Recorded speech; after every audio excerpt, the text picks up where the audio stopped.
to our ranking member, Mr. Ruppersberger. Thank you, Mr. Chairman. I want to thank the panel.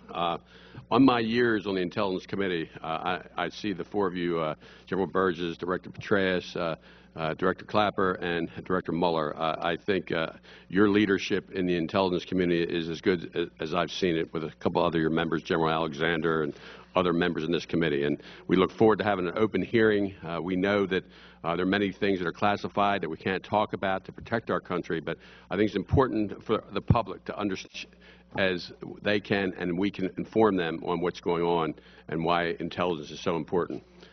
The landscape has changed since the last worldwide hearing we had a year ago. 2011 was an important year for the intelligence community. From the heroic takedown of Osama bin Laden to the Arab Spring to the end of the war in Iraq and the change of leadership in North Korea. All these events dramatically impact our national security. The intelligence community could not have predicted every one of these events, but it is their challenge to give policymakers the information and tools they need to take action. The professionals in the intelligence community meet that challenge every day. When Chairman Rogers and I took over leadership of the committee last year, we made a commitment of bipartisanship. We both believe politics has no place in the Intelligence Committee. There is too much at stake protecting our country. We're working together with the other members of the Intelligence Committee as one team, Republicans and Democrats, to make a real difference and do what is right for the men and women risking their lives around the world to keep our country safe. We made a commitment to pass an intelligence budget every year to ensure proper oversight of the intelligence community and provide critical financial guidance. Last year, we passed not just one, but two Intelligence Authorization Acts for FY 2011 and FY 2012, with overwhelming bipartisan majorities. In fact, we had close to 400 votes in favor of each bill.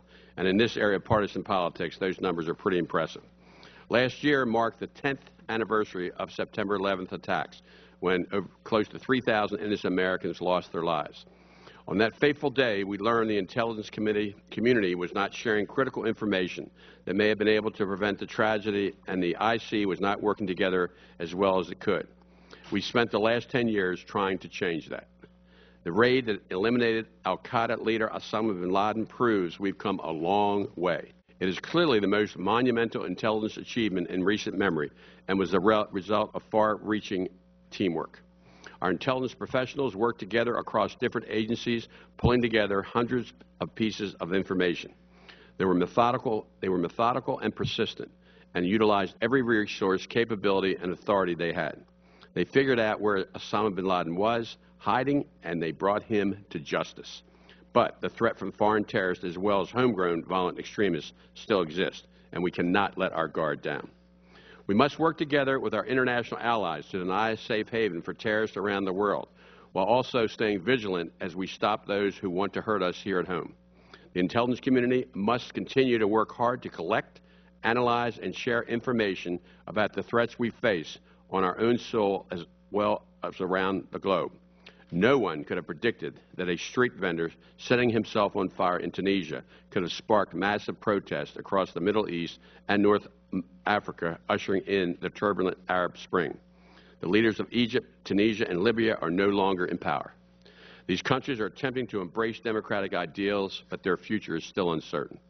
The IC community continues to focus on that part of the world which has proven to be a perpetual hotspot. We must also continue to keep up with events in Yemen, where al-Qaeda and the Arabian Peninsula is still plotting to kill Americans and disrupt our way of life. Even with the death of Anwar al-Awlaki, the charismatic al-Qaeda leader who inspired people to murder Americans with hate-filled media messages, we still have more work to do. Our intelligence community must have global reach, remain agile, and have the capability to address a variety of ever-changing threats, including Iran. Iran is a definite threat to world peace. Iran is trying to create a nuclear weapon and could destabilize the entire region and threaten American national security. Iran has become more brazen in their recent actions to our nation. The spoiled plot to kill the Saudi Arabian ambassador to the UN on U.S. soil without any regard for American casualties crosses the line of state-sponsored terrorism. That is why Iran cannot be trusted and should not be allowed to create a nuclear weapon. A nuclear-capable Iran threatens our safety as well as the safety of Israel and the rest of the Middle East. The United States and the rest of the world must prevent Iran from creating a nuclear weapon. I agree with Secretary of Defense Leon Panetta when he talks about